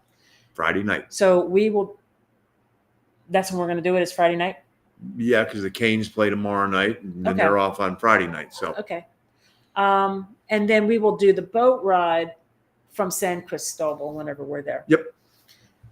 Let's see here. False cognates are fun, like embarazada. Sounds like it should be embarrassed, but it actually means pregnant. Oh no. Well, maybe because you're embarrassed because you're pregnant. I mean, constipado as well means your nose is stuffed up. Oh, not your butt. Okay. Thanks, Doug. And the boat ride is fantastic. It looks amazing, but it's very important because we realize that we are in a location that very little English is spoken. It's very important that we try to get a guide who can at least speak some English. And most of the tours I found were Spanish only. There were a few English/Spanish tour options available, but they all departed from San Cristobal. And they include the boat ride and the visit to the Pueblo Mágico that's nearby. Well, that's where it leaves from. Right. So de Corso. So looking forward to that. That'll be a lot of fun. Let's see here. Dave, Americans are so safe here. It's incredible. The cartels don't want the FBI involved. And they don't want the police involved in it. Right, right. If they operate under the cover of darkness and nobody's paying any attention to them, then they're happy. The fewer eyes that are on them, the better. And that's, what they want to do. Kane's sadness. They need to pull something out of the hat for the next game. Boy, you are not kidding. It's not a series till somebody wins on the other team's rink. There's going to be some chirping at that next game. Hey. we got to play it in Raleigh, so it's like, okay, bring it on. I saved Amy's YouTube. Thank you for that, Jenny. I'll look you out too. Yes, check you out too. You know what? Also, take a look at Q-Ru Paul. I don't have his thing, but it is like Quintana Roo. It's Q-Ru ROO Paul. He has a Spanish, lots of free Spanish on one of his channels. And I understand that he's recently opened an actual class that you pay for, but his free Spanish is very helpful for vocabulary building. Vocabulary, yeah. For vocabulary. But I think having the live classes. The live classes you can't beat. And being having that sense of accountability, I know for the two of us, it's I don't want to be that one that everybody gets off the class Zoom and goes, man, they're struggling. Last week I shared a website where you could online review Spanish elementary readers, like pre-kindergarten to first, second grade. I have found some other books that are at a website that is completely free, 100%, with 7,000 books online, most of which are out of copyright, no longer copyright protected. And they have them in multiple languages. I know they had French and Italian and, of course, Spanish. Now, they only had a handful, but one of the first ones I downloaded was a primary reader. And I showed it to Mark. I could read the entire first paragraph, and with the exception of a couple of words, I knew exactly what was going on. So that's how far my Spanish has come along, and I'm pretty proud of that. Well, I'll share those eventually. I'll put a post. Yeah, I'll share those links. That you have to think about it. That's how they're starting to learn how to do it from this, and their Spanish at 3 is better than our Spanish. So yeah. You're embarrassed because you're pregnant. Hey, And Wilfredo, cartels start killing Americans the E word as an extradition to the U.S. They fear U.S. jails, one-way ticket north. Yeah.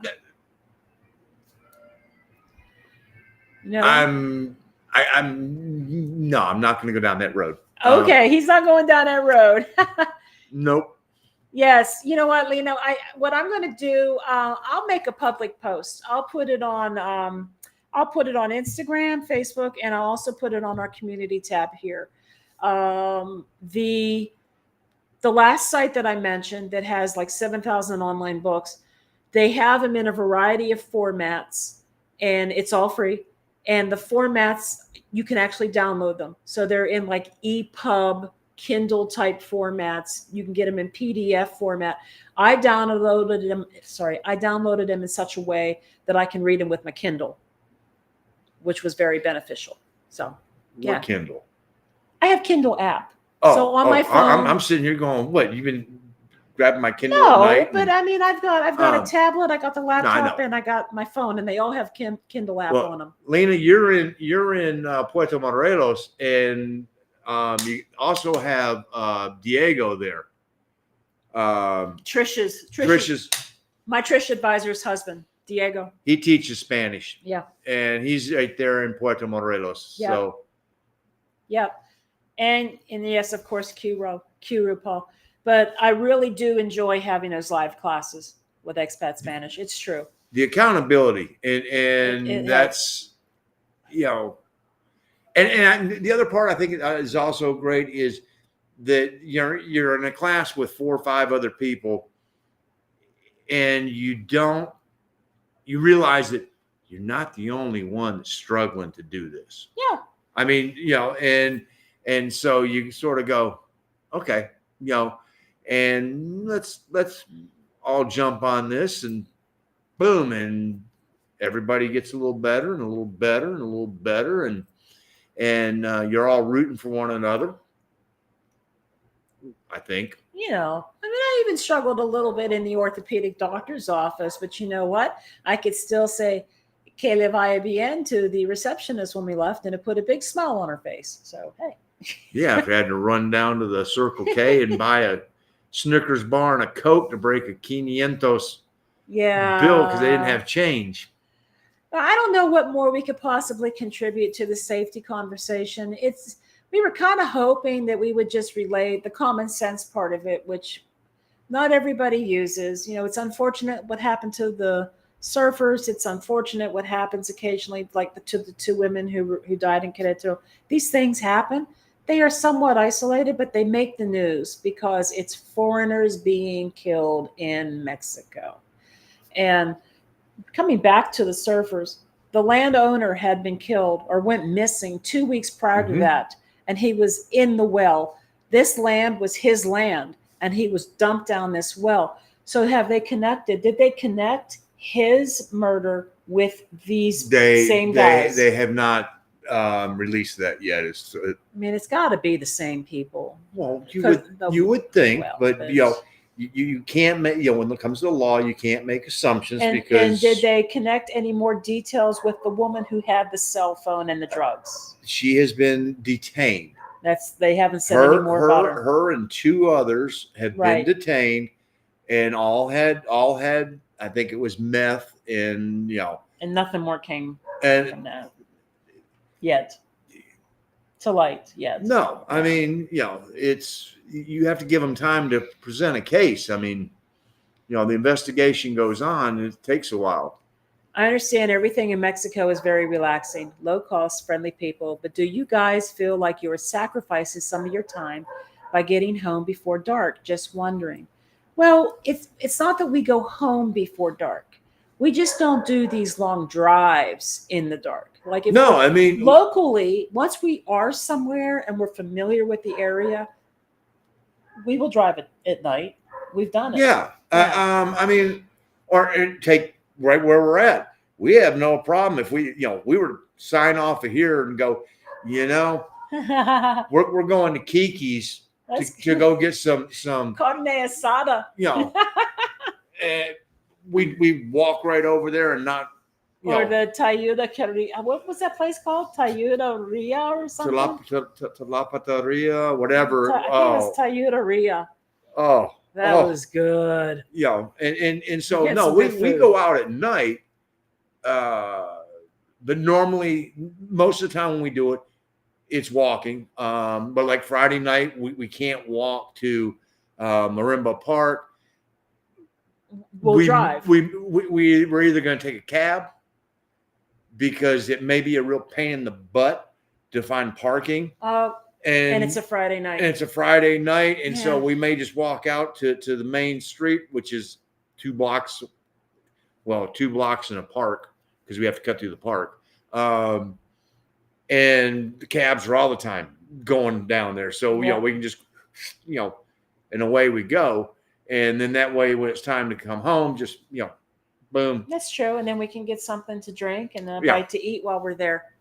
So, if we're in an area long enough that we get to know it, we don't mind driving in that area. It's just when we have to do longer drives, when we're moving from one place to another, we don't do nighttime driving. Inside a city, once we've been there, we don't limit ourselves on that. From city to city driving, that, no. I was just relaying the time I had gone to HEB because we had done that trip many, many, many times. But it just so happened that one trip that I went by myself because he wasn't feeling good, it was dark when I left. And now I had to do that trip back to the house in the dark. And it was like mind-boggling because he's right. Things don't look the same at night. And I didn't have that route memorized to know exactly where, this tope is going to be. And the fact that it was so dark and not well lit, and there's somebody walking out in front of me, and then there's an animal out in front of me, and then I got 2 glorietas I got to get through, and then there's the topes. It was a little bit frustrating. I did it. Yeah. But it's nerve-wracking. It's white knuckle driving until you get used to doing it. Yeah, and it's just like learning any city. I mean, Yeah. you know, if you move to, if we were to move to Nashville, Tennessee, it'd take me a while to figure out where everything's at there, just because I don't know the roads, don't know the names. And, Right. you know, the names may stick with me a little quicker because they're in English versus down here. And some of them start to sound the same because some of them have got, you know, names that are this long because that's what they do. And Yes. and yes, by the time GPS gets done saying the name, you know, we've passed the road. So how about this? Okay, Tom, I live in Philadelphia. Trust me, Mexico is very safe. You ain't got to tell me twice, Tom. Well- I've got Philly friends. I've done plenty of trips to Philly, and I would shuffle down Broad and go into downtown, or I would head myself over to Passyunk and Ninth because I had to get me some Pat's cheesesteaks because I insist I love Pat's better than Geno's. But as I've been told by the locals, neither one of them are as good as the they're mom and both pops. tourist traps. They're both tourist traps, but it's still fun. But I got a friend who lives in South Philly, and although I never felt it was a horribly dangerous situation, she would not allow me to park and walk to her house. She would walk to meet me. And again, Yeah. it's the knowing your surroundings and going, okay, Mhm. you know what? Probably 99 of 100 times, nothing's going to happen. But Yep. you got to prepare yourself for that one time. You know, and to think about it, you know, it's not just the major cities in the U.S. You think about, there were 2 mothers that were just killed in rural Oklahoma. Okay. You know, coming across the border. They lived in Kansas, came across the border, and they went missing, and then they found the bodies. So this is occurring Everywhere. Yeah. And you guys are great. I've been sipping some very cold Stellas. I can't wait to meet you somewhere. We'll meet you someday, Carol. We're going to be everywhere eventually. It just takes some time. And thank you, Cindy. Thank you for joining. We're so happy you're here.